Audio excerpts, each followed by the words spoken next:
pour moi maintenant, après tout ce que j'ai appris, la spiritualité, c'est la vie. C'est la danse, c'est la joie, c'est l'amour, c'est la sexualité, si c'est vécu en pleine conscience. Bonjour, bienvenue sur le podcast Le vent d'un nouveau monde. Je vous emmène à la rencontre de personnes dont le parcours ou ce qu'elles offrent au monde m'inspire ou m'aide à avancer. Car ces rencontres, pour moi, sont un moyen de se rencontrer soi et de réaliser que nous sommes peut-être, au fond, tous un peu les mêmes. Et surtout, que nous voulons tous un monde plus juste. Et si l'on commençait à l'incarner, ce nouveau monde, en s'inspirant les uns les autres et en allant à la recherche de solutions? Et si tout commençait par soi? Si tout partait de l'intérieur?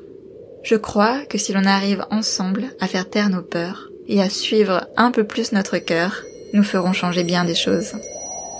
Je vous souhaite une très belle écoute. Bonjour tout le monde.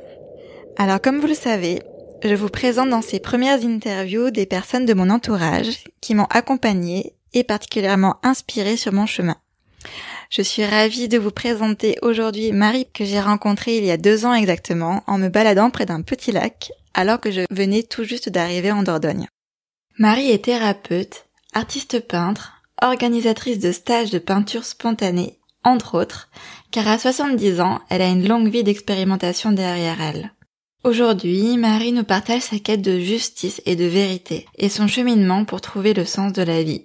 Un des moteurs dans son développement spirituel, car c'est de ça qu'il s'agit en particulier aujourd'hui, ce fut une maladie auto-immune.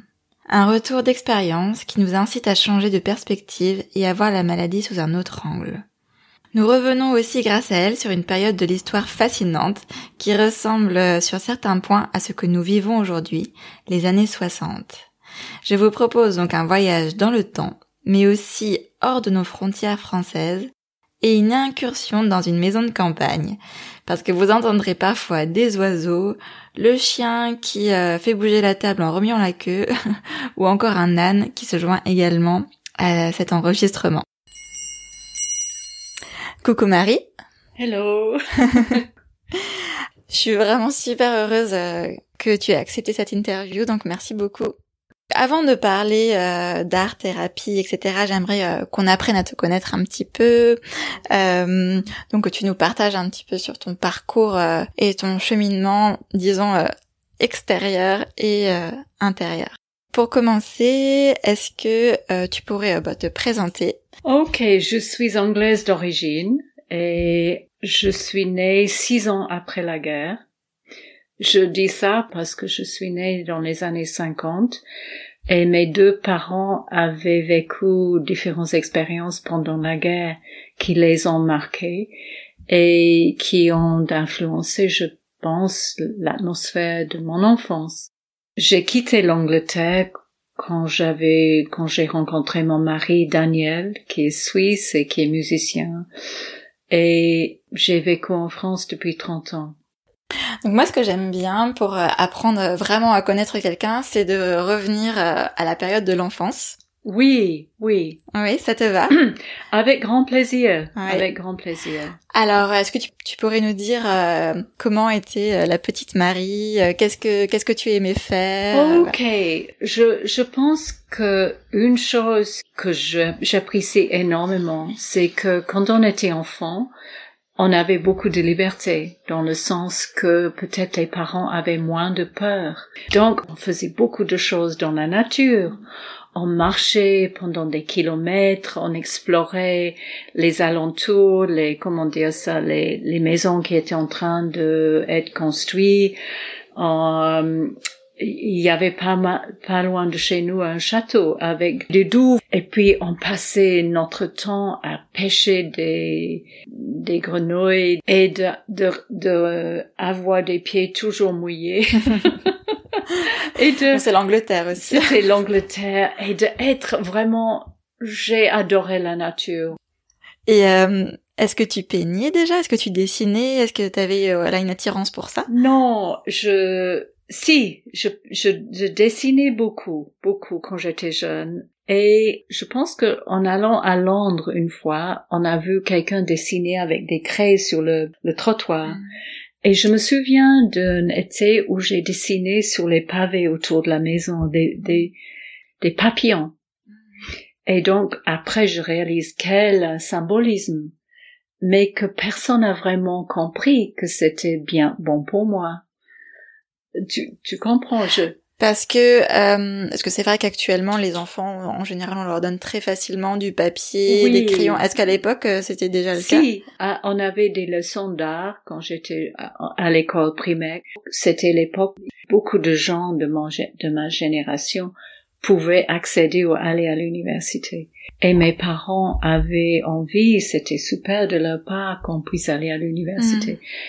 Moi, j'avais envie de faire l'art.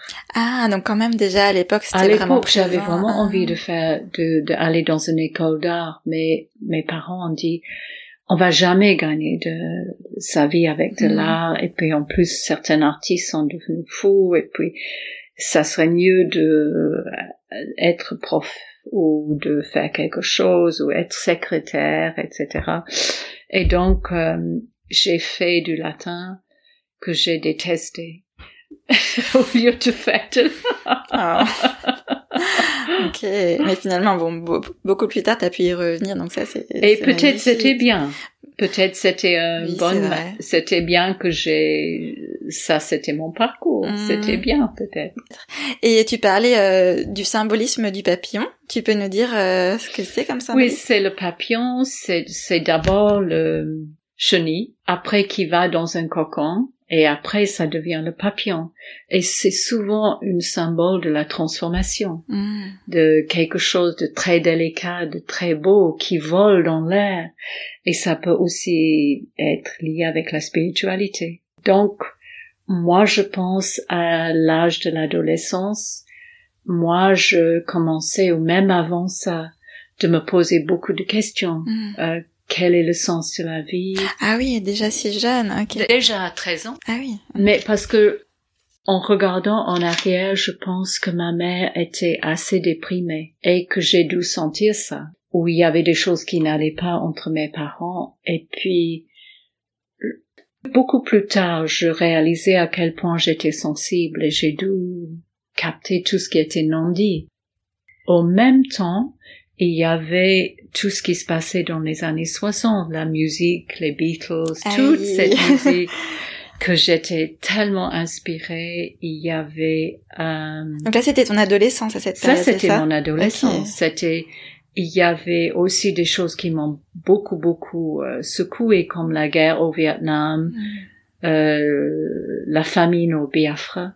Je pense que c'était Nigeria, je pense, le marxisme. Je lisais, comme beaucoup de jeunes de mon époque, des carnets de Che Guevara. J'avais envie à un certain moment d'émigrer au Cuba pour changer la société. Ah oui, d'accord. Je suis même allée à l'ambassade de Cuba à Londres quand je sais pas, 14-15 ans, de demander d'émigrer à Cuba. Je pense qu'ils ont dû rigoler de me voir un écolier. Ok, mais vraiment, donc t'étais très engagée. Je pense que j'avais envie que la société change. Il y avait beaucoup de choses qui m'intéressaient. Ma sœur et moi étaient fascinés par tout ce qui était invisible, la magie, de tout ce qui était psychique, le guérison spirituel, les esprits, les fantômes. Ah, mais est-ce que c'était quelque chose pour vous qui était... vous aviez des personnes dans votre entourage à ce moment-là qui étaient peut-être un petit peu des sorciers ou des choses comme ça? Non, je pense que c'était dans l'air tout ça. Je crois qu'il y avait cette vague de nouvelle musique. D'abord Elvis Presley, mais après les Beatles, les Stones, et les radios indépendantes. J'écoutais un transistor en dessous les draps pour trouver des radios pirates qui étaient sur les bateaux. Et donc, c'était inspiré par le blues, par tout ça, c'était très important. Et puis, il y avait le mouvement contre le CND, c'était des armements nucléaires. Tous les gens qui marchaient ou qui faisaient des démonstrations. Et tout cet intérêt pour les choses invisibles, et il n'y avait pas Internet, il n'y avait pas des librairies qui avaient ces livres. Et ma sœur et moi courions à la bibliothèque les jours de l'ouverture pour chercher dans des encyclopédies. Et puis, il y avait aussi ce questionnement par rapport à la religion, par rapport à la sexualité aussi. Et par rapport à la religion, si je peux te demander, dans quelle religion est-ce que tu as grandi? On était anglicans, des gens traditionnels, mais des gens ouverts. Je suis allée à l'école de dimanche quand j'étais enfant. J'adorais ça.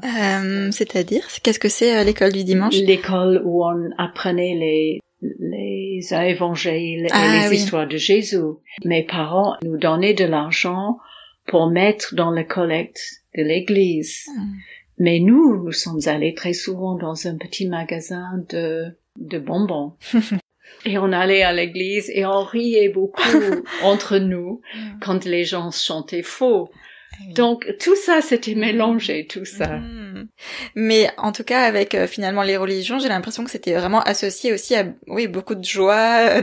Mais c'est-à-dire que quand je suis arrivée à la puberté, et j'avais comme une sorte de dépression, et à l'époque-là, je commençais à me poser des vraies questions. Je suis allée à une grande, en anglais on dit comprehensive. À cette école, il y avait pas mal de professeurs qui avaient été dans l'armée pendant la guerre, donc qui sont revenus et qui sont redevenus profs. Mais il y avait certains profs masculins qui étaient âgés près de la retraite, mais qui étaient assez cruels. Donc tout ça, c'était difficile.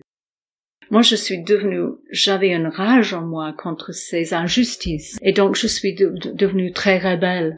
Et quand, en histoire, on avait appris sur la Russie et sur les livres de Karl Marx, le manifesto, The Workers' Manifesto, mon père, qui était vraiment quelqu'un de gentil, en fait, il n'était pas très respectueux envers les gens de couleur. Donc souvent, il répétait ce qu'il avait lu dans le journal. Et moi, j'arrivais avec le Workers' Manifesto, le manifeste des ouvriers, dans ma poche. Et il disait des choses absolument insupportables. Je sortais le livre de Karl Marx, je lisais quelque chose et je partais en claquant. Donc, ça, c'était les années 60, je crois. Parce que mes parents étaient complètement scandalisés par tous ces gens avec les cheveux longs, les garçons. Les Beatles, je voulais justement te demander comment réagissaient tes parents à tout ça, à aussi votre attrait à toi et ta sœur pour toutes ces musiques, et puis évidemment pour le Che Guevara, mais aussi tu parlais des énergies subtiles. Eux, ils n'étaient pas au courant finalement de tout ça. Je pense, quand je vois les documentaires à la télé sur cette époque, je vois la génération de mes parents qui ont vécu la guerre, qui ont vécu des choses très dures. Ma mère était infirmière à Londres pendant le bombardement, donc elle a vu des choses horribles. Mon père aussi était engagé et ce sont des gens très courageux, mes parents, qui ont vécu des choses très dures. Mais moi, je ne savais, je savais pas qu'ils avaient vécu tout ça. Et donc, nous avons vécu toute cette nouvelle vague, beaucoup d'excitation, d'inspiration pour toutes ces nouvelles choses. Et mes parents avaient envie, après la guerre, je pense, de construire une vie normale, joyeuse, du matérialisme et tout ça. Oui, la sécurité. Et puis, je le comprends complètement maintenant. Mais à l'époque, je commençais à m'identifier avec les gens, comment dire ça, marginal, ou des gens qui souffraient. Et donc, je méprisais tout ce qui était bourgeois. Et donc, c'était dur pour eux. Et je crois qu'à l'époque, tellement de choses changeaient. Il y avait la pilule, le mouvement de libération des femmes qui venait un peu plus tard. Les gens qui commençaient à vivre ensemble sans être mariés. Plein de choses bougeaient dans la société. et que les gens qui n'allaient pas pour se faire couper les cheveux. Et puis, il y avait l'établissement anglais qui était scandalisé par les Rolling Stones, par exemple, par Mick Jagger. Et je me souviens avoir vu une interview, les évêques de Londres qui disaient que les Rolling Stones dégradaient la morale des jeunes de l'Angleterre. Et pour moi, c'était fini avec l'église à cette époque. Ah, donc là, il y a eu une vraie scission. Mais c'est vrai que c'est incroyable que tu aies vécu cette époque, finalement. C'est vrai que, moi, évidemment, je connais ça des films, tout ça. Et, est-ce que tu dirais que ça a influencé après tes choix, peut-être professionnels ou tes choix de vie? Je pense que, à un certain moment, peut-être les Beatles ont rencontré la Maharishi, j'ai oublié son nom, sont allés en Inde pour méditer. C'était un maître... Un maître Maharishi, je trouverai son nom.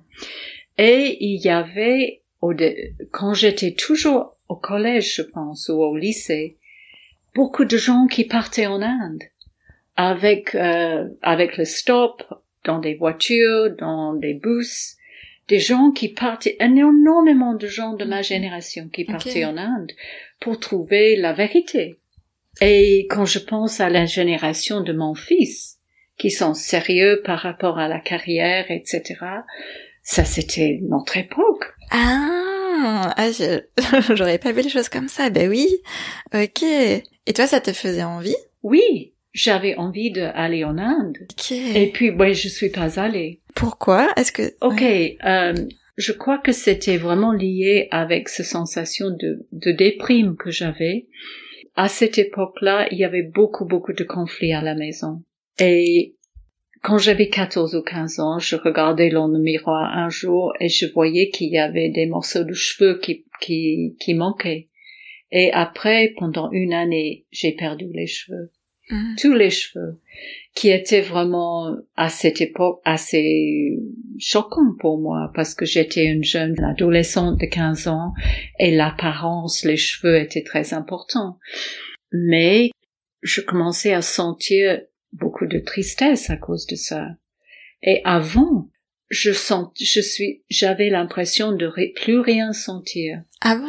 Ah, tu étais complètement coupée. J'étais coupée à cause de, je sais pas pourquoi. Ouais. Aussi, une chose qui était importante, c'est que ma mère avait été infirmière, mon grand-père médecin, mon oncle médecin. Donc, c'était une ambiance un peu de médecin et de médecine.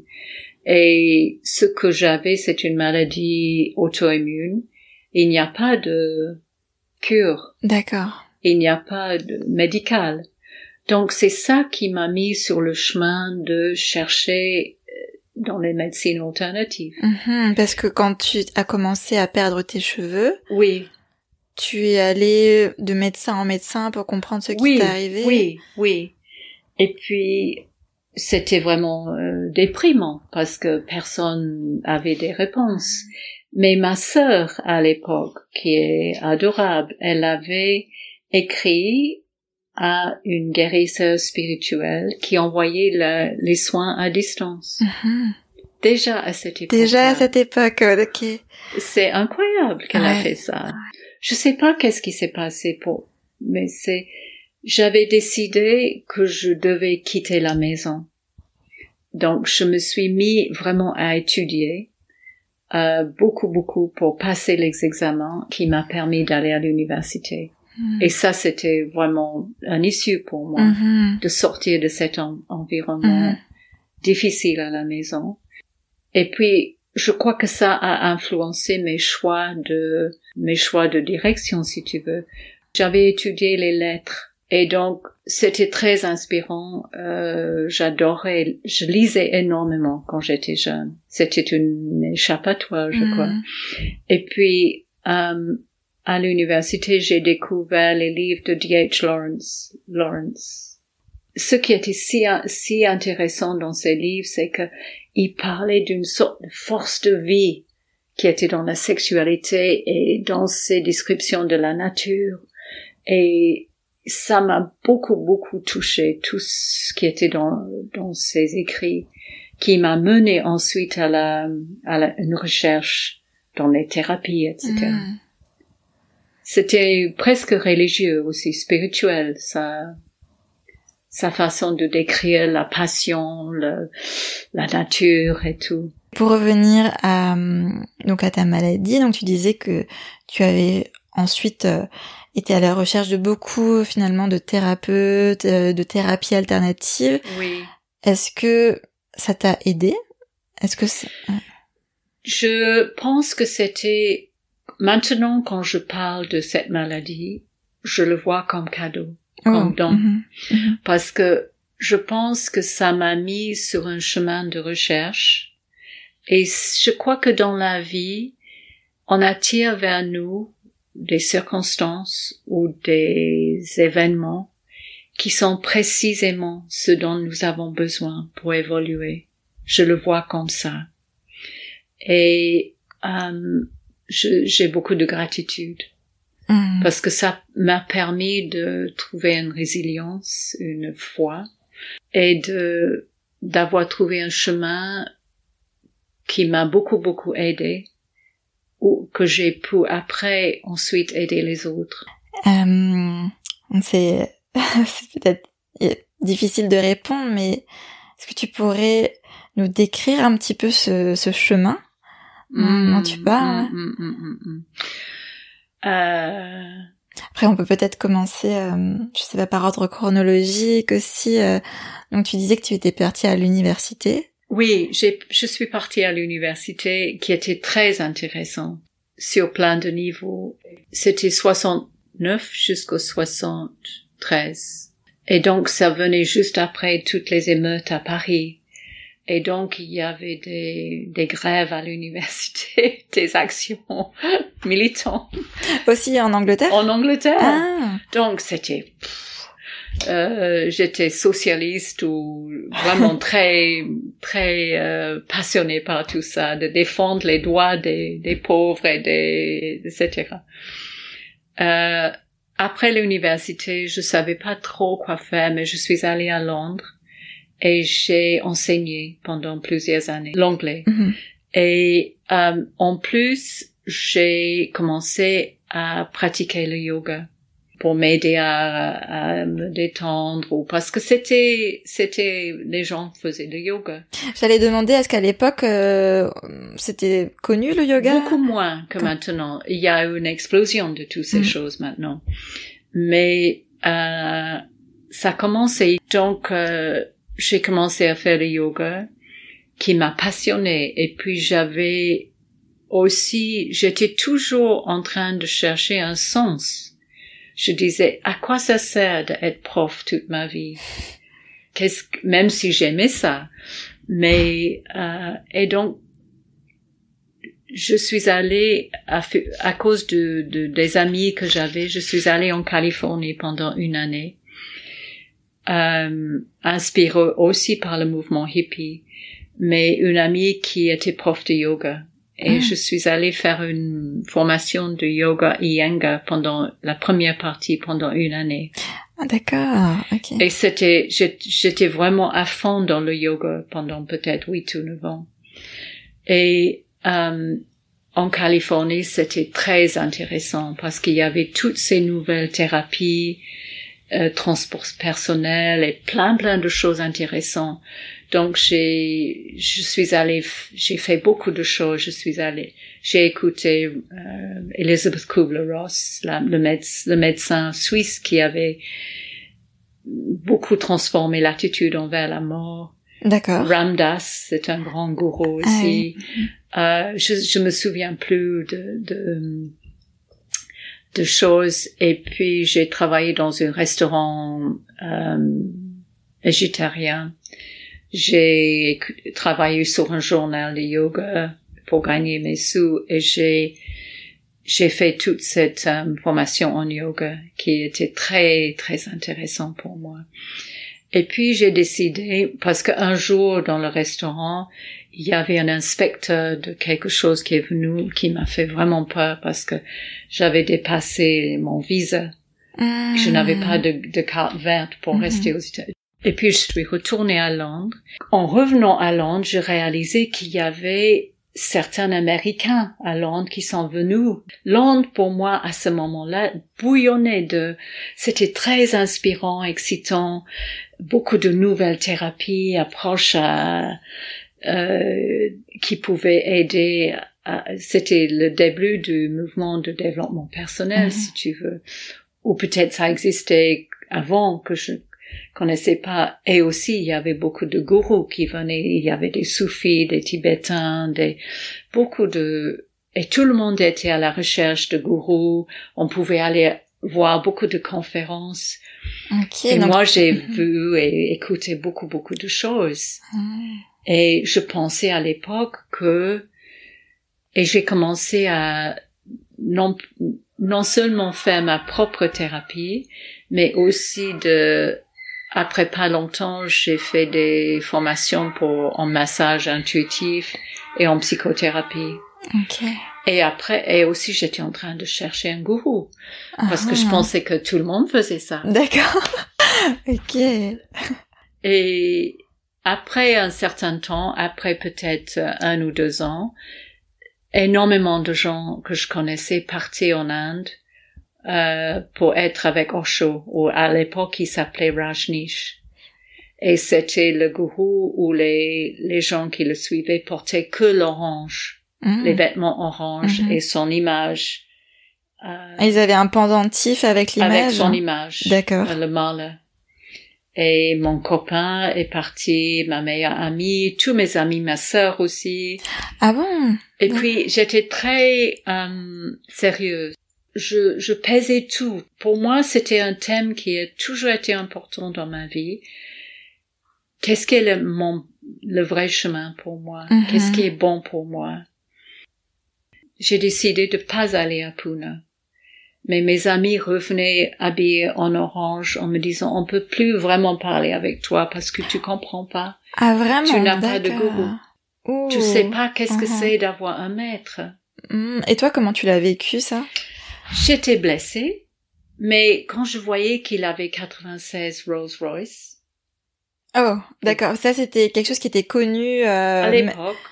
Même par ses adeptes. Et que je voyais aussi le sort de paraître qu'il y avait tous ces hommes qui poussaient des longues barbes et des robes comme ça. Il y avait toute une sorte de comportement un peu commun, un peu nouvel âge. Presque sectaire, non? Oui. Mais en même temps, je dirais pas que c'était tout mauvais parce que Bhagwan, il parlait avec beaucoup d'intelligence sur la sexualité, la politique et la religion. C'est moi qui avais ramené un de ses livres à Londres, de Californie. Je les découvre. Et j'ai donné ça à mon copain à l'époque. J'ai dit, ça t'intéressera peut-être, mais je savais pas qu'il allait partir là-bas. Mais encore une fois, je pense que j'étais guidée, que j'étais vraiment protégée. Je suis pas allée. Et est-ce que tu t'es inquiétée pour eux? Tu sais, je ne comprenais pas complètement. Je le voyais pas si clairement que ça.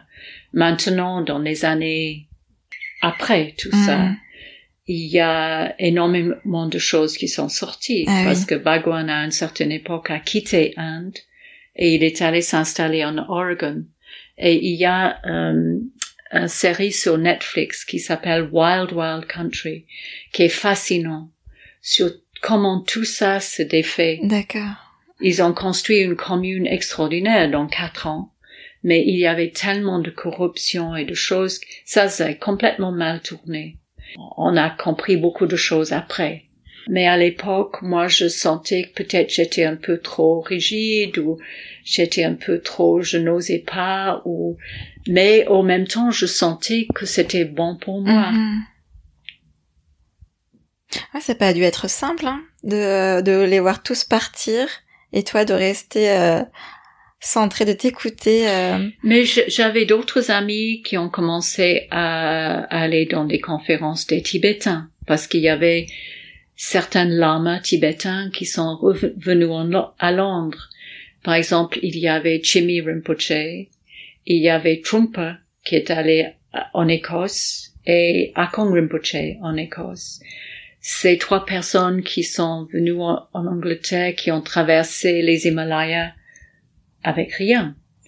Et moi, j'ai rencontré Lama Gendon, le lama qui a établi Dagpo à Londres. Il est venu faire une pratique de Chöd, une pratique sur la mort. Et puis, j'étais tellement impressionnée par les Tibétains, l'aura qu'il y avait autour d'eux. Et à l'époque, les enseignements étaient plus ésotériques, comment, dans le sens que la pratique de ci ou de ça il fallait vraiment beaucoup de gens comment apprenaient le tibétain pour accéder à tout ça. D'accord. Mais après un certain temps, il y avait un lama Dzogchen qui est venu à Londres, Norbu Rinpoche. Ses enseignements m'ont électrifié parce que même s'il parlait en italien ou en tibétain avec un traducteur, il parlait d'une simplicité de tout ce qu'il avait vécu en tant qu'enfant. Il parlait les enseignements de Dzogchen étaient des enseignements secrets au Tibet. Mais donc, il présente, c'est une compréhension de l'esprit qui était extraordinaire. Donc, ça m'a beaucoup influencé et touché profondément. J'ai suivi pendant quelque temps ces enseignements et en même temps, j'ai gagné ma vie en partie en maçon. Et je l'ai fait vraiment, j'avais un cabinet avec d'autres femmes où je massais peut-être 14-15 personnes par semaine. Et j'avais commencé à avoir des douleurs dans les mains ou des douleurs dans le corps, ou sentir ma main bouger au-dessus de la... donc oui, d'accord. Parce que d'abord, j'ai cru que tu voulais dire au fur et à mesure des années, à force de... Mais non, c'est que tu ressentais des douleurs en massant de temps en temps. En massant, c'est ça. Et je me suis dit, mais qu'est-ce qui se passe? Et la femme américaine avec laquelle j'ai appris le massage avait rencontré un guérisseur irlandais en Hollande. Et elle m'avait dit, je prends ton photo avec moi parce que je vais demander s'il pouvait faire quelque chose pour t'aider avec les cheveux. J'allais justement te demander si pendant toutes ces années, tu gardais en tête ta maladie c'était toujours un moteur de vouloir trouver une solution. Je suppose que oui. Je pense que oui. Et bon, bien sûr, j'avais toujours une souffrance en moi à cause de ça. Mais quand je parle de toute cette période, je ressens la passion que j'avais pour découvrir. Ouais. Parce que je pense que j'étais sur une quête de vérité. Et chaque chose que je faisais était, c'est fascinant, c'est fascinant. Et puis, je pensais que j'allais un pas plus loin. Et puis, en fait, Anne, elle s'appelait Anne, cette femme américaine. Et elle avait invité Bob Moore à Londres. Et il est venu enseigner ce qu'il appelait spiritual healing. Ok. La guérison spirituelle. J'ai une question, c'est la personne à qui elle a montré la photo. Oui. Oui, d'accord. Oui. C'était un Irlandais qui avait peut-être 45 ans, qui avait quitté l'Irlande du Nord et il s'est établi au Danemark. Et lui, c'était quelqu'un très humble, très normal, avec un énorme cœur, avec beaucoup de compassion. Et quand il était jeune, il avait eu un accident où il avait perdu la vue. Mais il a retrouvé la vue, mais il avait gardé la capacité de voir l'aura. Et il avait eu une vie normale où il travaillait dans une entreprise, mais il a toujours étudié et médité énormément pour comprendre tout ce qu'il voyait. Donc, parce que quand il a perdu la vue, c'est là qu'il a commencé à découvrir qu'il pouvait percevoir l'aura des gens, c'est ça? Oui, et puis aussi c'était quelqu'un qui avait été destiné pour être prêtre. Donc il avait ces deux aspects, une grande spiritualité qu'il avait dû découvrir en dehors de l'église. Il a dû quitter l'église quand il était jeune parce qu'il voyait que ça correspondait pas à ce qu'il avait ressenti.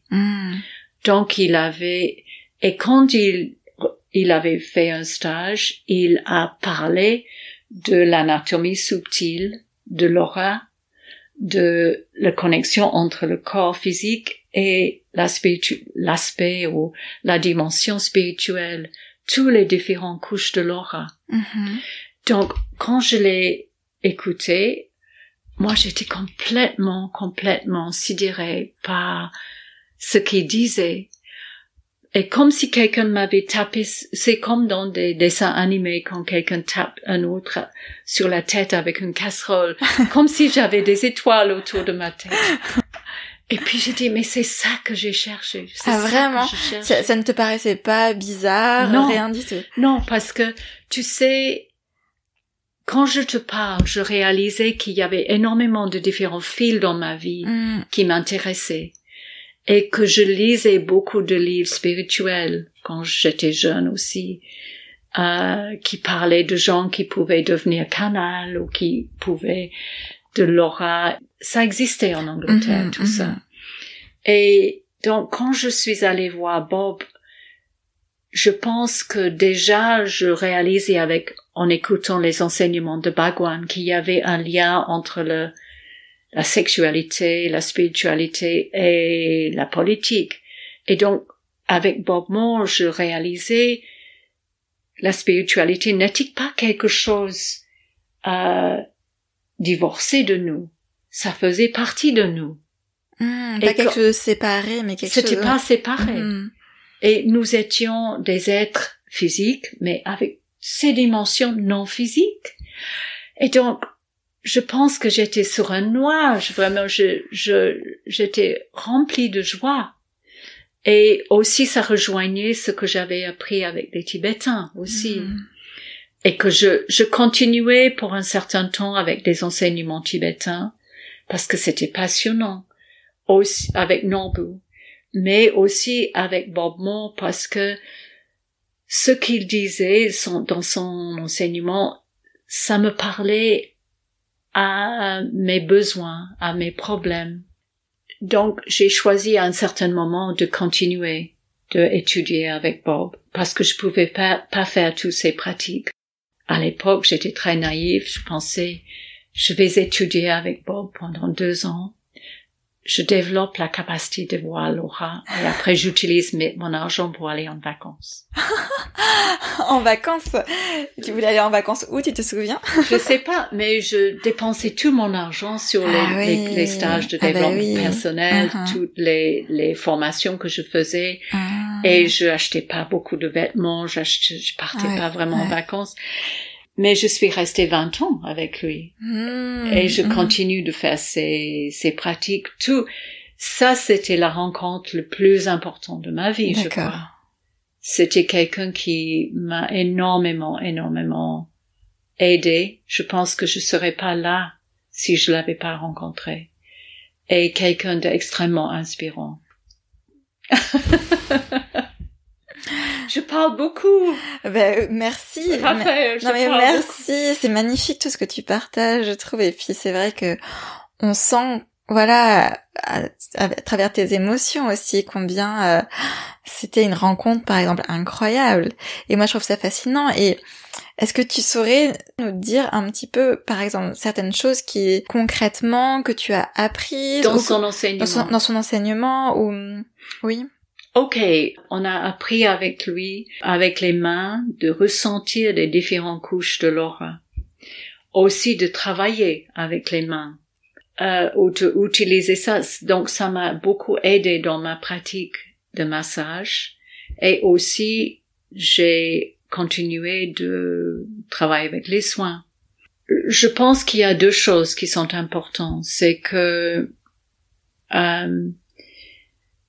lui, il a clairement montré que chaque être humain a des différentes couches dans l'aura. Chaque être vivant. Et puis après ça, il y a la dimension de nos qualités ou de la spiritualité qui entoure tout le monde. Et j'avais déjà compris du bouddhisme que chacun de nous venons dans cette vie avec une nature de Bouddha, avec une étincelle divine en nous, et que nous avons aussi des problèmes, ou les bouddhistes appellent ça le karma. C'est la pensée, les actions qui ne conforment pas à la loi de l'énergie, à l'amour, l'honnêteté, etc. Donc, je pense que ce sont des filtres. Je sais pas si je l'exprime bien. Je crois que l'idée pour moi de la vie, c'est de transformer toutes les zones d'ombre ou tous nos problèmes afin de laisser pénétrer en nous l'énergie de conscience supérieure ou l'énergie spirituelle pour que ça vienne, ça traverse notre corps, que nous unissons le ciel et la terre. Parce que puissions incarner ça. Que la spiritualité doit être quelque chose de vivant. Qu'on vit dans notre vie. Et avant, quand j'étais jeune, je pensais que la spiritualité était quelque chose au-delà de toi, de nous. De nous, etc. Tandis que je dirais, et j'avais envie de dire, qu'est-ce que c'est la spiritualité dans la vie? Pour moi, c'est l'honnêteté, la gentillesse, la compassion, l'amour, la joie, la simplicité, l'humilité. Et beaucoup de gens qui sont très spirituels n'emploiera jamais le mot spiritualité. Oui. Oui. Beaucoup de gens. Et n'ont jamais été dans cette quête. Ils n'ont jamais été dans cette quête parce que peut-être ils n'ont jamais été coupés de ça. Quand je suis venue vivre en France, il y avait beaucoup de personnes qui vivaient dans des fermes, des paysans, qui étaient des gens avec des yeux qui brillaient, avec beaucoup de gentillesse. Mais on trouve partout dans le monde des gens avec beaucoup de bonté. Et donc, je pense que peut-être des gens de ma génération ou moi, et moi inclus, avaient besoin de passer par beaucoup de réflexions. Pour revenir finalement à cette simplicité. Parce que quand j'allais à l'église, quand j'étais jeune, j'ai appris toutes ces prières et on répétait des mots comme je suis pas digne de ramasser des miettes en dessous la table. Ça c'est un des mots dans au agneau de Dieu, pardonnez-moi pour mes péchés, etc. Oui. Tout ça. Et en tant qu'enfant, on m'avait pas vraiment expliqué. Et je me suis dit, je me suis vue quand j'étais jeune, très jeune, en train agenouillée par terre, en train de ramasser des miettes. Je me suis dit, mais pourquoi je dois faire ça? Et puis, je pensais que l'église ou la spiritualité, ce que j'ai appris, il fallait aller dans un bâtiment froid. Et la spiritualité était sérieuse. Et il fallait faire quelque chose de spécial pour être spirituel. Et surtout les nonnes ou des prêtres ou des gens comme ça. Et pour moi maintenant, après tout ce que j'ai appris, la spiritualité, c'est la vie. C'est la danse, c'est la joie, c'est l'amour, c'est la sexualité. Si c'est vécu en pleine conscience. Donc tu dirais c'est peut-être ça en fait la différence, c'est cette conscience. Je pense que il y a maintenant beaucoup d'enseignements qui sont disponibles partout, sur YouTube par exemple. Mais c'est vrai, avec toujours beaucoup finalement de pratiques, de choses à faire, même si ce n'est pas relié à une religion. Oui. Il y a encore beaucoup d'idées, je trouve, il faut méditer, il faut à la pleine lune, je sais pas, faire un rituel. Je pense que, comment je dis, je crois que chaque génération a des défis et peut-être des devoirs. la génération de mes parents ont dû se sacrifier peut-être pour la guerre, pour se battre contre le fascisme. Et donc, ma génération, j'ai souvent pensé que nous qui sommes nés après la guerre, peut-être nous avons dû casser le bouton de beaucoup de choses. On devait ouvrir. C'était l'époque aussi quand les gens découvraient la LSD et les drogues. Je connais beaucoup de gens ou certaines personnes qui ont pris beaucoup de LSD, qui ont vu des visions, qui a ouvert l'esprit, qui a donné envie de chercher. Et maintenant, je pense que peut-être les gens de ta génération ont un autre devoir. Par exemple, mon fils et ses amis, beaucoup de ses amis sont très engagés avec l'humanitaire ou de faire des choses dans le collectif pour changer ou avec l'écologie ou aider pour transformer le climat. Donc, c'est cette génération qui ont peut-être bénéficié du travail que nous avons fait. Je pense que quand j'étais jeune, j'avais un peu l'idéal des personnes qui sont retirées du monde pour être moines ou nonnes, pour développer ou pour accéder à l'illumination. Tandis que j'ai écrit ça, je pense qu'il y a de nombreuses, je lis parce que je l'ai écrit, nombreuses personnes aujourd'hui qui ont une vie pratique, qui ont une pratique spirituelle engagée et mènent une vie active complètement normale. Ils ne se retirent pas dans des monastères, mais sont pleinement engagés dans le rôle de parents et souvent dans un travail associé à la transformation des structures existantes, à la création d'une meilleure société. Donc, je peux pas généraliser parce que peut-être pour certaines personnes, c'est nécessaire de se retirer ou de pratiquer intensément une méditation. Mais peut-être l'énergie a beaucoup changé.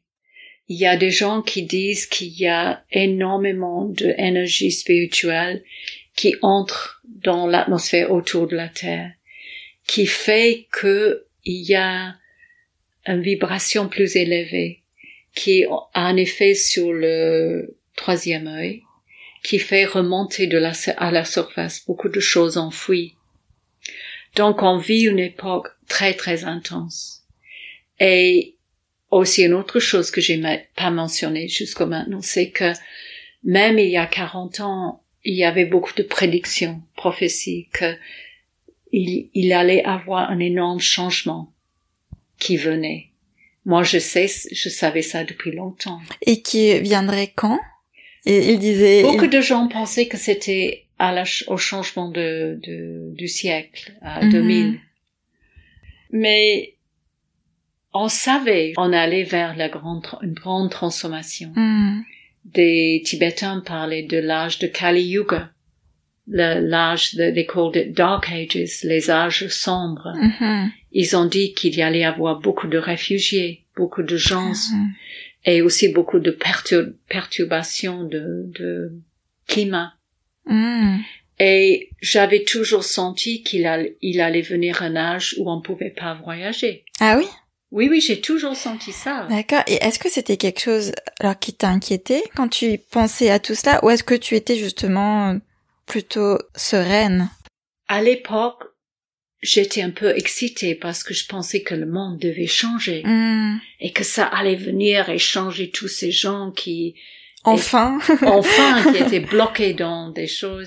Je pense qu'on est en plein milieu on a vécu le Covid, le réchauffement de la planète, la guerre maintenant en Ukraine, le peur encore du nucléaire, la hausse de prix de pétrole, beaucoup de gens qui sont dans le désespoir et beaucoup de problèmes de santé mentale et santé, beaucoup de gens qui ont le cancer. Donc on vit vraiment pleinement, on est pleinement dans ça. Des gens qui ont parlé de cette époque comme une époque de purification nécessaire pour accéder à un autre niveau de conscience. Et comment tu vois la suite? Parce que donc tu disais que par exemple tu sentais qu'il allait y avoir un moment où on ne pourrait plus voyager, etc. Oui. Donc est-ce que tu as d'autres, je ne sais pas si ce sont des intuitions comme ça pour l'avenir. Et ma question aussi est double parce que tu parles au passé en disant que tu pensais que le monde allait changer rapidement, qu'il y allait y avoir beaucoup de bouleversements et maintenant quelle est ta vision de tout ça? Je pense que il y a des personnes qui diront que moi je suis peut-être trop nouvel âge parce que c'est peut-être une attitude à l'époque, quand j'étais plus jeune, on parlait du changement de l'âge de poisson vers l'âge de berceau, avec cette nouvelle ère de joie, de amour, etc. J'ai toujours été optimiste en pensant qu'il y aura de plus en plus de gens qui se réveillent à leur vraie nature, qui auraient envie d'ouvrir leur cœur envers d'autres. Et je suis absolument sûre que ça se passe. Mm-hmm. Si j'aimerais bien être un oiseau qui survole le monde pour voir tous ces points lumineux. Mm. Et je suis sûre qu'il y en a. Et partout. Mais malheureusement, ce qu'on voit maintenant, il y a aussi une grande remontée de l'extrême droite en Europe, aux États-Unis, et la guerre avec l'Ukraine, avec Poutine. Et donc, c'est très dur de voir la souffrance des gens et de voir le changement, l'échauffement de la planète. Je reste optimiste. J'ai envie de dire que j'espère que ça va mieux. J'ai des petits-enfants et pour tous les enfants du monde, pour toutes les gens du monde, pour les animaux, pour la nature, je souhaite de tout mon cœur que ça aille mieux. Mm. Mais pour le moment, je ne sais pas. Mm. Nous atteignons la fin de cet épisode. Dans 2 semaines, nous nous pencherons en détail sur ce qu'est la peinture intuitive. J'espère que le parcours de Marie vous a inspiré et fait réfléchir sur votre propre cheminement et que vous avez, vous aussi, ressenti de la joie en plongeant dans ces souvenirs incroyables partagés avec le cœur. Alors, on le crée ce nouveau monde ? Si vous avez apprécié cet épisode, n'hésitez pas à en parler, à vous abonner, à mettre des étoiles sur les plateformes d'écoute de podcast et à me laisser des commentaires. D'autres pourront ainsi le découvrir à leur tour et c'est comme ça que vous m'aiderez le plus. Et puis, c'est aussi une manière de mettre votre pierre à l'édification de ce nouveau monde. Et si vous voulez aller plus loin et me soutenir financièrement, vous pouvez me faire un don sur ma page Tipeee. Pour en savoir plus sur le podcast, rejoignez-moi sur Instagram ou sur Facebook. On se retrouve dimanche dans 2 semaines pour le prochain épisode. Et en attendant, n'hésitez pas à danser avec le vent du changement.